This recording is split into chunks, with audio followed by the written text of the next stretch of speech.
What's going on, everybody? It's Thundershot. I told y'all I'd be back on Sparking Zero content on YouTube, and here we are, day 2. I've already got a tutorial for something that I think a lot of people are going to struggle with, but I think it's a struggle that's worth it because it's very, very rewarding when you pull it off, and the things hidden behind it are very, very cool. Welcome to how to beat/get the what if quests in Sparking Zero. We are particularly going to be focusing on the quests that have a speed requirement, defeat the enemy in a certain amount of time. And I just want to give a heads up before we get into the video, there will be virtually no spoilers in this video. We are going to be looking at 3 different missions from the Goku quest line. All of these missions are standard fights that Goku either had in Dragon Ball Z or in Dragon Ball Super, but you already saw it in the anime. I'm not revealing anything that wasn't expected to be in this game, and the only thing I'm really spoiling is that there is a what if branch off of this mission if you complete the what if requirements, which is why you're here in the first place. But I'm not going to be spoiling any of the what if episodes. I'm not going to be spoiling any of that because I want you to experience it for yourself, because any actual into it Dragon Ball fans out there, I think are going to be very, very pleased with where some of these what if scenarios go. They do some really cool stuff. I'm not going to say any more than that. I played the entire Goku storyline yesterday, and I figured people would need help with this, but I also got to see how cool some of the what if scenarios are that play out. So I just wanted to make this video to help out as many people as possible with that. Without further ado, with all that said, let's dive right into the tips and tricks. As I said before, we're going to be focusing particularly on the what-if scenarios that require you to defeat an opponent in a certain amount of time. Like I said, this is for the Goku quest line, but it'll work in any what-if scenario that has this specific requirement. I developed this method earlier today. I've been using it ever since. I have roughly like a 70 to 75% success rate, I would say. So stick with me here and I'll get you taken care of. The 3 Goku missions we're going to be looking at today are going to be Goku and Piccolo take on Raditz, Goku versus Fat Majin Buu, and Goku and Vegeta take on Zamasu and Goku Black. I'm going to be ordering these tips in my opinion from most important to least important, just so that way you guys get the best information first, and then the trickle information later on. It'll help. It'll shave a few seconds off. It'll add a little bit more to your game, but the meat of it is right here in the very beginning. So tip number 1, the most important tip, everything that I do revolves around this one thing. You want to lock up your opponent, the CPU, the enemy AI, in something that I have started referring to as the cycle. Now, what do I mean by that? I'm going to give you the whole cycle, and then I'm going to break it down piece by piece. The cycle is, get your skill point, get your 1 blue meter skill point, charge your ki up to full, beat your opponent's head in with the square button until they fall down. Once they've landed, hit them with an ultimate, and then charge your ki up again and restart the cycle. It sounds very simple when I lay it all out like that. I'm sure it's something you're going to think, oh, I tried that already, dummy. But hear me out. Let me break it down a little bit piece by piece. And I think with a couple tips and tricks in this, we'll get you out there and clearing those difficult what-if missions in no time. So to start the cycle, as I said, you need to fill up that little blue meter to get your very first skill point. And the reason this is so important is because you cannot fire off your ultimate and you cannot charge up into sparking territory unless you have your first skill point. And the entirety of the cycle revolves around being in sparking and being able to shoot off your ultimate at a moment's notice. So there's a couple ways to do this, but my favorite is to just bum rush the enemy and mash the square button. Anytime I need to close the gap, I typically hit R2 and X twice. I am not on classic controls, by the way. I am on standard. If you need to convert, open up your training menu, go into there and see what I mean. But I'm using a dash to get behind the opponent by hitting R2 and X twice. The first one dashes me towards them. The second one gets me behind them. That is my go-to move for closing the gap against the CPU anytime I need to do that. So again, to earn that skill point, close the gap, mash the square button, duke it out with them just a little bit, and once you have that very first skill point, you're going to want to knock them away. Whatever that combination is for your controller layout, just hit the button to knock them away, send them flying. Once you've knocked them away, you're going to start charging your ki. Charge your ki up to full as fast as you can. Sometimes you won't be able to get it all in the first knock away, but usually when you knock them away, they go flying up, they go flying down, they hit the ground. You'll notice they'll stay on the ground for a while sometimes, and that's going to be relevant later. And then they get up and they either shoot a blast at you, come over to attack you, or start charging themselves. Speaking of, if they start charging themselves, that is another good time for you to get your charge in. They're not going to be attacking you while they're charging, and a lot of times they'll even mirror you all the way up to sparking mode. Once you're able to charge your ki all the way up to where you have sparking / your ultimate, you're going to want to head up to them again. Again, I use my gap closer, R2 and X twice. Once you close the gap, mash the square button.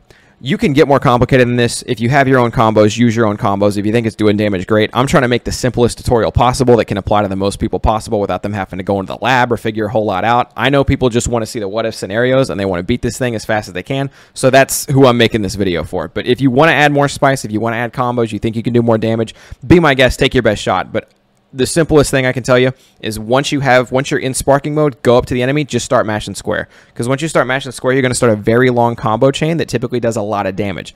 But most importantly, at the end of that combo chain, eventually you're going to hit your enemy away. And when you hit them away, you're going to want to wait for them to land, wait till they're stable, but not up yet, and then you're going to want to fire off your ultimate.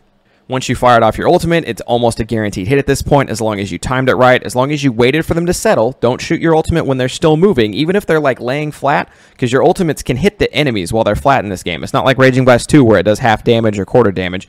You can hit a full ultimate on an enemy who is laying flat on the ground in this, and we are utilizing and taking advantage of that as best we can. But again, very important, knock your enemy away. And especially if you're not flat-footed on the ground, if you're up at any kind of angle or if they're running into anything in the background, you need to wait until they basically stop moving, because they're going to bounce, they're going to slide, and if you shoot your ultimate off as soon as you knock them away, 9 times out of 10, they're going to bounce and slide right out of it before they ever get hit by it, and you're going to waste an ultimate.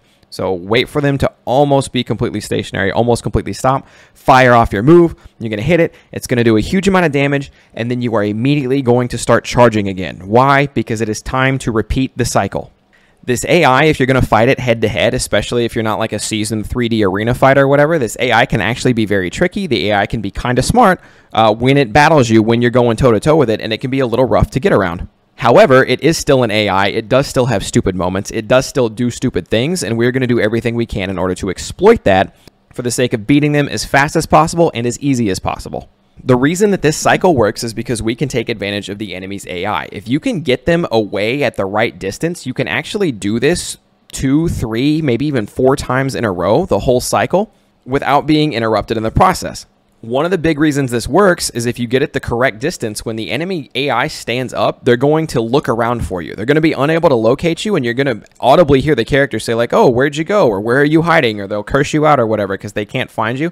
This especially helps if they end up behind a rock for some reason.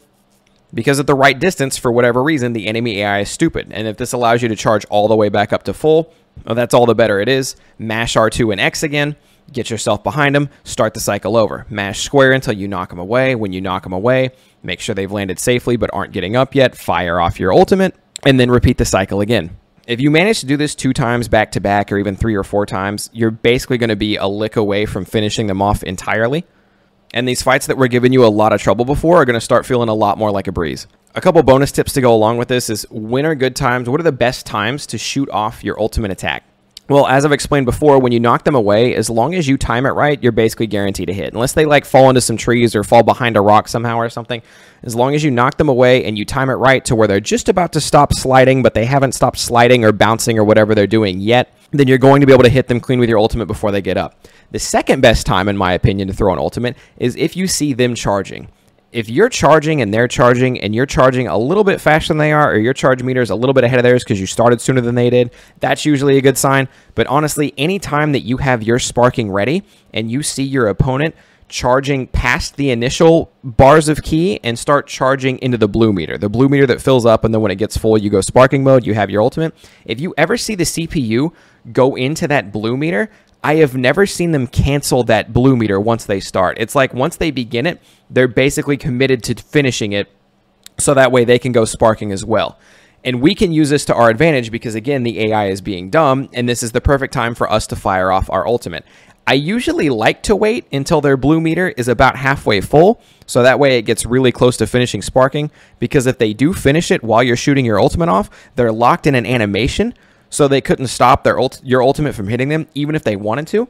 But like I said before, once they start that blue meter charge, I've never even seen them cancel that to avoid eating an ultimate to the face. So in my opinion, those are the 2 safest times to fire off your ultimate. But good news, this isn't totally about being safe. A lot of these fights are already pretty short, and you're trying to make them even shorter. So don't be afraid to play a little fast and loose, especially in the beginning, because our second tip is don't be afraid to reset, in particular if you have a bad start or even a bad middle.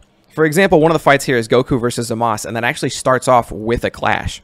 So if you lose that clash, hit start, hit retry, load it back up. Not only does losing that clash suck and hinder you, but if you go back and just win that clash really quick, it's actually a really good opener for Goku because guess what? It's a knockaway. So you win the clash, you hit triangle, you vanish behind him, you knock him away, you hit triangle, you vanish behind him a second time, you knock him back a second time, and then you have your skill point. Start charging. You can do your ultimate and you can begin the cycle right out of the gate. It's a huge advantage and you kind of need it in that one because you have to defeat 2 characters instead of just 1. But it doesn't just work for the clash. If you begin the battle and you start punching away and they counter your punch or they throw you down or they hit you with a super or they run away from you and you're not getting any damage off and you feel like it's slow going, if you anything that resembles a bad start, hit retry. Again, these fights are short. You're doing everything you can to make them shorter, but also every time that you fail this, you usually have to go into some annoying post-game screen where you have to wait for the loading screen to come in, and then you have to wait for the cutscene to start, and then you can hit pause, and then you can hit quit, and then you load again, and then you go back to the mission you want to play, and then you restart it. So letting the mission go to the end is just a big time waster in the first place. Kind of going hand in hand with don't be afraid to reset, don't be afraid to play a little fast and loose with your abilities. And what do I mean by that? Don't be afraid to shoot that ultimate off even if the conditions aren't perfect. I described for you earlier between the blue meter charging and when you knock the enemies away, 2 absolutely perfect times to throw your ultimate where they will almost always hit guaranteed if you've done everything that you're supposed to do.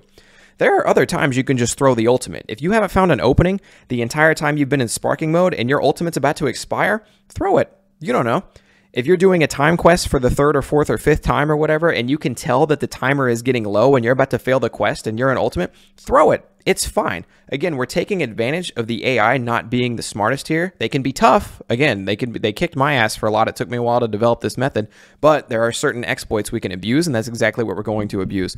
Sometimes the AI will stand there and do nothing. Sometimes it's because they're looking for the character because you're too far away. Sometimes it's because they're just standing there doing nothing. Sometimes when you throw an ultimate, they might start charging so they can't block the attack. Or they try to evade it, but they don't fly fast enough, so they still get hit. It's worth it to throw those shots because I think you're going to find out that you're going to get lucky with those hits a lot more often than you think you would.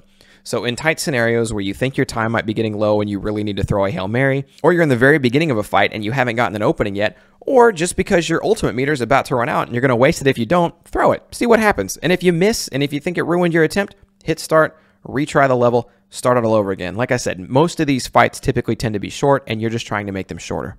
My next tip is specific to the Majin Buu level, but it doesn't have to be specific to the Majin Buu level. I just found that it came up the most in the Buu level, but I'm sure it'll happen in a lot of what-if scenarios. Don't charge your ki in the water. Again, we're going for speed here, and being underwater makes you charge ki at it feels like half speed. It honestly might even be slower.